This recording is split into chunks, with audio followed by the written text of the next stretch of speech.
welcome to our morning edition of Arirang News. We begin with these stories making the headlines at this hour.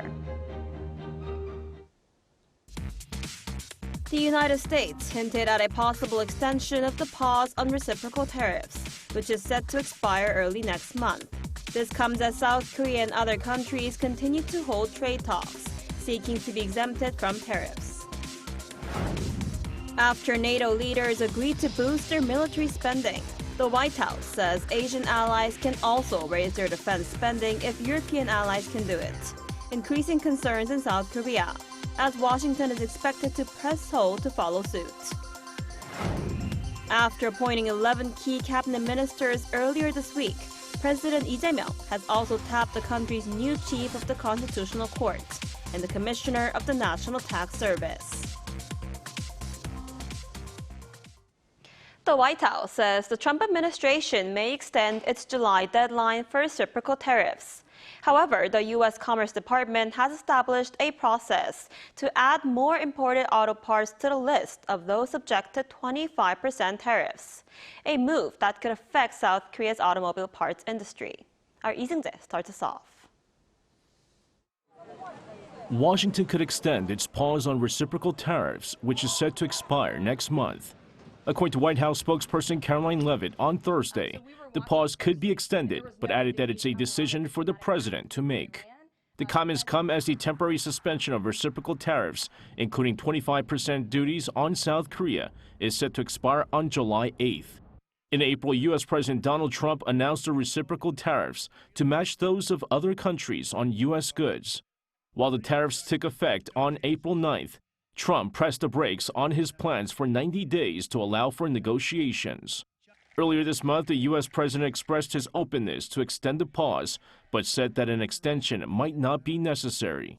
Meanwhile, Washington has begun a process to include more auto parts imported into the U.S. on the list of those subject to 25% tariffs. The U.S. Commerce Department's International Trade Administration on Thursday released its outlined process, where U.S. domestic producers may request additional auto parts to be included in the new tariff scheme. To receive the request from the domestic producers, the ITA is forming 2-week submission windows 4 times a year, with the first window opening on July 1st. Following the 2-week window, a non-confidential version of each valid request will be published, with the ITA making the final decision within 60 days of receiving the request. The move is expected to affect South Korea's auto parts industry. Earlier this year, Trump invoked Section 232 of the Trade Expansion Act, which grants the president the power to adjust imports into the U.S. when determined they threaten to impair national security. Lee Seung-jae, Arirang News. Wall Street on Thursday rallied thanks to expectations that the July deadline for reciprocal tariffs imposed by the Trump administration may be extended. The Dow Jones Industrial Average closed up nearly 1% from the previous trading session at 43,386.84. The S&P 500 also rose as high as 6,146.52, coming close to breaking its all-time intraday high set back in February 29th. The positive momentum comes amid geopolitical risks in the Middle East easing and the White House raising the administration's prospect of extending the deadline for reciprocal tariffs.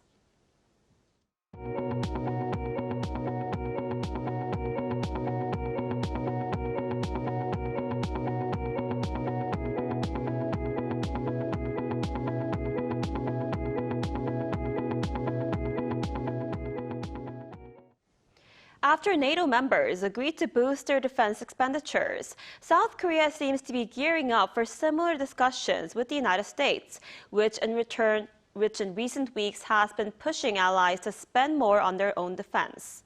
Our correspondent Oh Soo-young reports.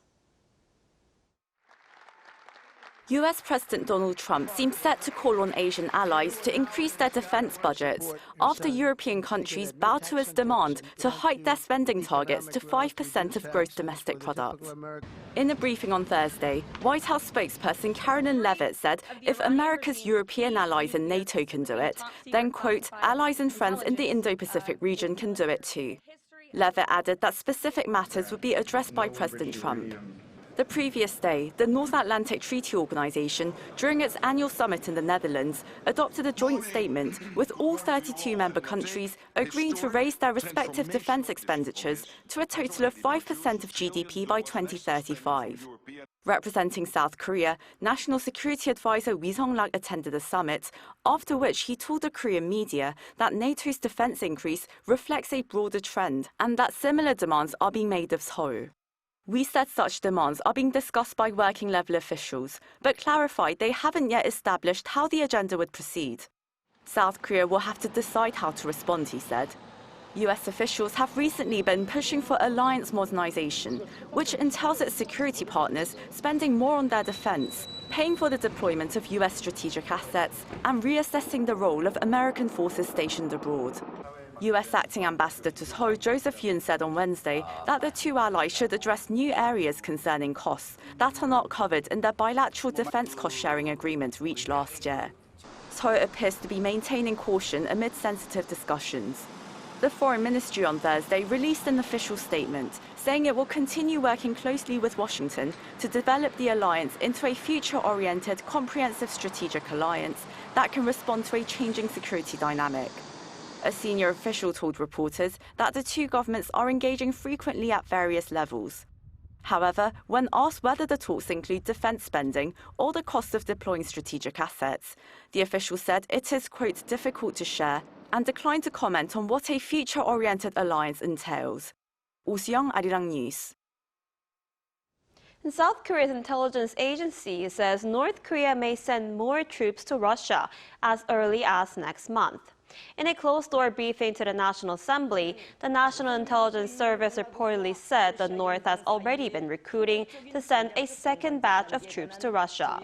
It believes the troops could be deployed to Russia as early as July or August, based on the recent visit of Russian Security Council Chief Sergei Shoigu to the North Korean capital this month, and recent indications of recruitment. The first deployment of troops took place a month after Shoigu visited Pyongyang last year. And President Lee Jae-myung has made another round of nominations, including a new chief of the Constitutional Court and 4 vice ministers. Our Kim Bo-kyung tells us more. President Lee Jae-myung made his latest nominations on Thursday. As the new chief of the Constitutional Court, former Supreme Court Justice Kim Sang-hwan was nominated. The presidential office said Kim, also a former constitutional rapporteur judge, was widely known for his deep expertise in constitutional and legal theory. For the remaining presidential judicial appointment to the Constitutional Court, the presidential office tapped Oh Young-jun, a presiding judge at the Seoul High Court. This appointment marks the new government's first step toward restoring the Constitutional Court. It aims to put an end to the severe attempts to undermine the court and to strengthen public trust in constitutional adjudication, as well as the court's independence. A lawmaker from the ruling Democratic Party, Im Kwang-hyun, was nominated as Commissioner of the National Tax Service. Selected last year to a proportional representation seat slot, he would be the first sitting lawmaker to lead the National Tax Service if appointed. All 3 nominees are subject to National Assembly confirmation hearings before a formal appointment by the president, but they do not need its approval to take their posts. The latest round of personnel appointments also included vice ministers of defense, health, the environment, and labor. Lee Do-hee, the former commander of the Army Strategic Missile Command, has been appointed vice defense minister. He's seen as the right person to respond to evolving battlefields, boost all-around deterrence under the ROK-US alliance. He is also highly regarded for his potential to lead defense innovation through AI and advanced technology. Lee Soo-ran, Director General for Social Welfare Policy at the Health Ministry, was promoted to first vice minister, while Keum Han-seung, President of the National Institute of Environmental Research, was named Vice Environment Minister. And for the Vice Labor Minister, Kwon Chang-jun, Director General for Planning and Coordination at the Ministry of Employment and Labor, was promoted. Kim Bo-kyung, Arirang News. So President Lee Jae-myung this week unveiled his picks for key cabinet posts. For more on how this will determine the country's policies, we're joined by Professor Song Se-ryun, Professor of Law at Kyung University. Professor Song, thanks for joining us this morning. Happy to be here. So President Lee has now nominated cabinet ministers, including foreign and defense ministers. What's notable was that he also named the first civilian defense minister in decades. So how are these appointments expected to shape the country's policy? Well, I think it has a pretty strong or clear signaling effect. He's making lawmakers fill the spots where a reform is necessary, having a close person to carry it out. But things like innovations and the AI strategies, those he's making appointments in a private sector, which is a pretty bold move.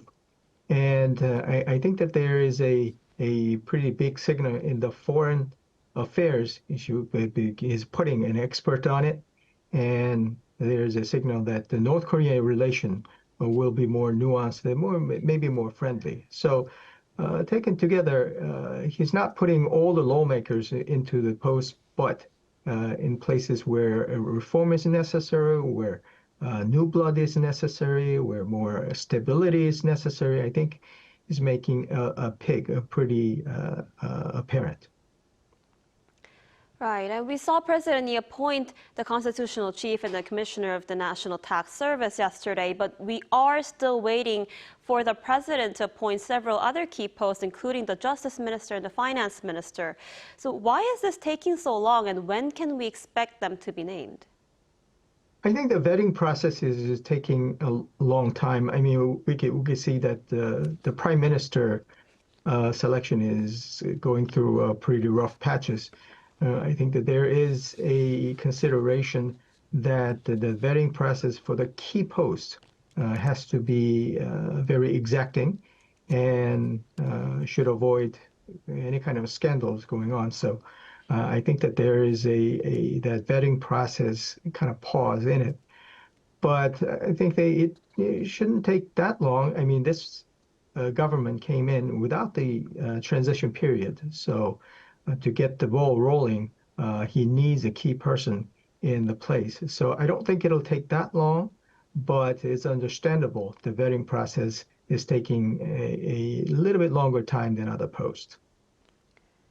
Right, and like you mentioned, the final confirmation hearing for Prime Minister nominee Kim Min-seok ended Wednesday without resuming, following clashes between rival parties. And the public also appears to be sharply divided over this nomination. What's your take on this? Well, Mr. Kim Min-seok is a political figure, and I think this kind of contention, I think it was expected, but I think that the public wants a transparency in this very important post. So recent things going on with Mr. Kim Min-seok and a little bit of hesitancy in divulging what has been going on, his affairs, probably is making people kind of making a pause whether it was a very transparent move to do that. I think that President Lee Jae-myung has to answer to that kind of expectation. His appointment has to be pretty clear and scot-free, so that the people will say they're going forward, that the first important post is something without that kind of rough patches, and people can point to that. The blame has to be not on the appointment process, but maybe with other posts. But this one is very important post. So I think that what happens to Mr. Kim Min-seok and how it comes out to be, I think it's going to be a very important barometer for the appointments going forward. Right, we'll have to see how that turns out. And also unexpected was the appointment of former executives from the country's tech giants, with the former Naver CEO tapped as the Minister of SMEs and Startups, and an AI strategist for the LG Group as the Science Minister. A bold move, as you mentioned. What are your thoughts on this?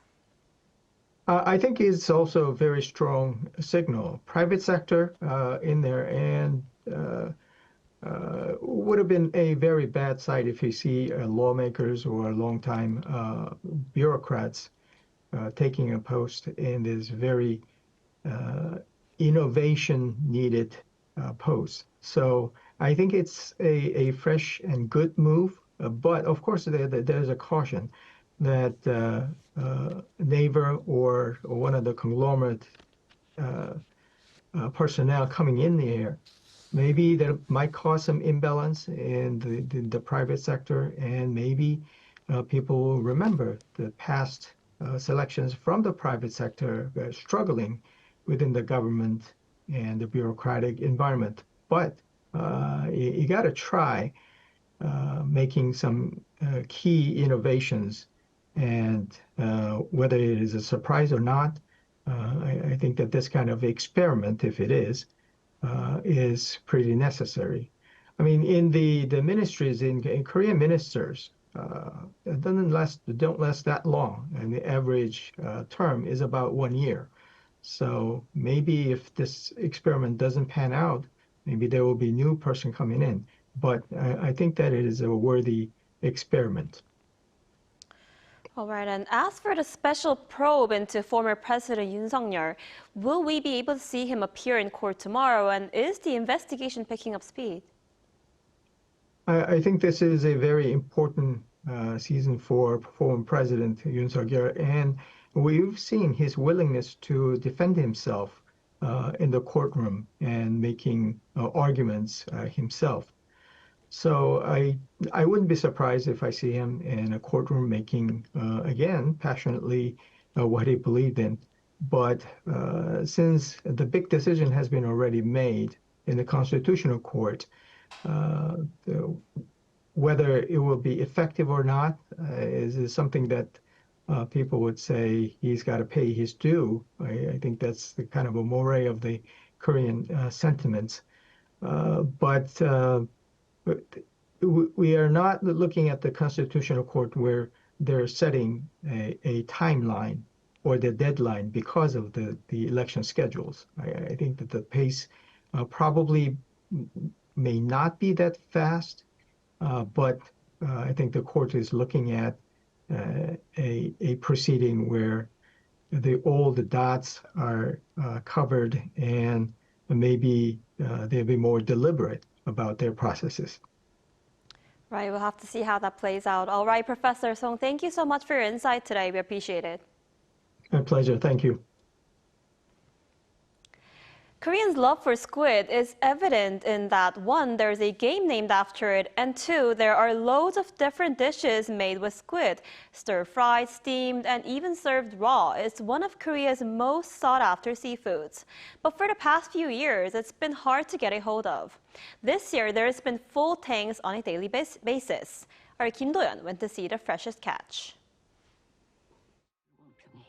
Many will know that Squid Game Season 3 is coming this week. But what many might not know yet is that squid has also made a comeback this year. And it's here at Jumunjin Port where it's the most evident. With the break of dawn, arriving are boats that spend overnight in the waters catching one of Korea's most beloved seafoods. And with their arrival begins not a squid game of survival, but a real game of livelihood survival. It's the daily auction for live squid as retailers and restaurant owners compete for their supply. The process is simple. They write down their offers after hearing the catch volume. Each lot is sold in bundles of 20, and soon the winners are called. Number 15, 14 boxes for 59,000 each. Number 31, 13 boxes for 58,200. The system isn't new, but what is new this year is the squid. After 5 years of declining catch volumes, things have turned around, especially since June when the permitted fishing season began. As of mid-June, Gangwon-do province had caught 875 tons of squid, a 276% increase from the same period last year and well above the 3-year average. That translates to over 81.8 billion won in squid sold so far this year, or about $60.5 million compared to 74.3 billion last year, despite last year having only a third of this year's catch. One bidder explains the price shift. I won my batch with a bid of around 60,000 won today. This is about a third of last year's price. The price they're sold daily at ports like this one will be reflective for regular consumers. Once the auction wraps up, the live squids are distributed quickly to the winning bidders, each placed into the fish tank for shipment across the country. Increased volume means much more than just to the ones in the squid business. With squid coming in after years of scarcity, it's good for everyone, not just sellers, but also the people who sell, ice, boxes. Everyone makes a living off this. Meanwhile, the city of Gangneung has a specialty as it's the core of squid fishing. Raw squid dishes, especially squid 물회, a cold spicy soup dish, is a specialty. When we didn't have any squid, we had to give up on them and use flounder instead. But with the increased supply, customers are now looking for squid 물회 this year. While Squid Game comes back with an anticipation to top the streaming charts, squid dishes are already back and topping tables. Kim Do-yeon, Arirang News, Gangneung.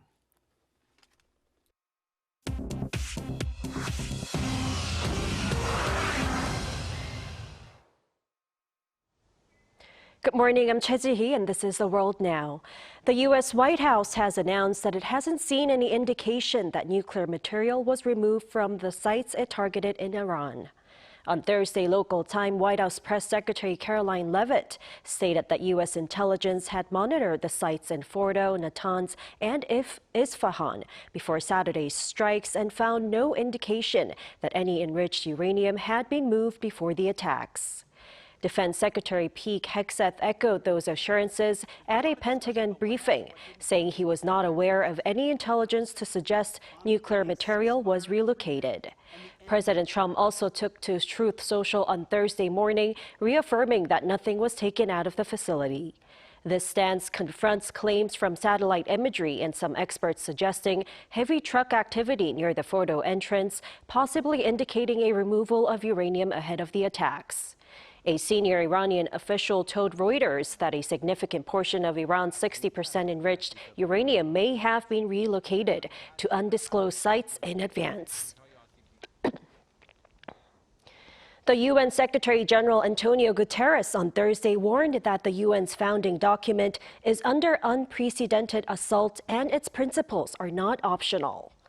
Speaking before the General Assembly during a ceremony marking the 80th anniversary of the signing of the organization's charter, Guterres said global actors are selectively observing the document's rules when it suits and ignoring them when it does not. He described this as a danger to the foundations of international relations, stating the charter is not an a la carte menu, and its violation must not be normalized. The Secretary General urged member states to recommit to core principles, including sovereignty, non-aggression, protection of civilians, and the rule of international law. U.S. diplomat McCoy Pitt acknowledged the UN's successes over 8 decades, but underscored its failure to contain current wars and urged a renewed dedication to the Charter as a continuing call to action. Shubhanshu Shukla, a 39-year-old group captain in the Indian Air Force, boarded the International Space Station on Thursday, becoming the first Indian to do so and becoming only the second Indian in space since Rakesh Sharma in 1984. He traveled to the ISS as part of the Axiom 4 mission operated privately by SpaceX, which lifted off on Wednesday. The mission places Shukla on a 2-week science run, working alongside U.S. astronaut Commander Peggy Whitson and astronauts from Poland and Hungary. Shukla called the view from space beyond expectations. If you are just joining us, this is Michigan. France is introducing a ban on outdoor smoking effective July 1st, which prohibits nicotine use in public spaces frequented by children, including beaches, parks, and school entrances. The move aims to protect youths from secondhand smoke, with violators facing fines of up to $153. The French health minister stated where there are children, tobacco must disappear, underscoring the government's commitment to creating a smoke-free generation. The legislation builds on the 2008 indoor smoking ban and follows pilot bans already adopted by over 1,500 municipalities and numerous beaches.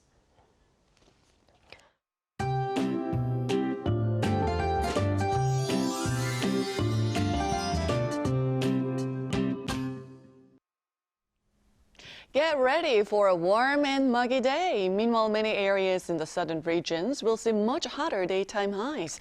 So there is a possibility of heat wave advisories being issued for the southern regions today. Temperatures will continue to climb, with Daegu forecast to hit 34 degrees Celsius this weekend, and tropical nights could appear in some parts starting tomorrow. Most areas will see daytime temperatures jumping 1 to 5 degrees higher than yesterday. Seoul stays under cloudy skies at 27 degrees, but brighter in southern regions at a high of 32 degrees in Gyeongju and Gwangju. The monsoon rain makes a return tomorrow, starting from central areas, dropping heavier rain to southern regions with up to 60 millimeters in the forecast in a single day. In fact, the stationary front will be located over North Korea early next week, bringing rain to the capital area and west of Gangwon-do province. Please stay safe in the heat and prepare for the monsoon rain. That's all we have for this morning. Arirang News will be back at 5 p.m. Korea time. Thanks for watching.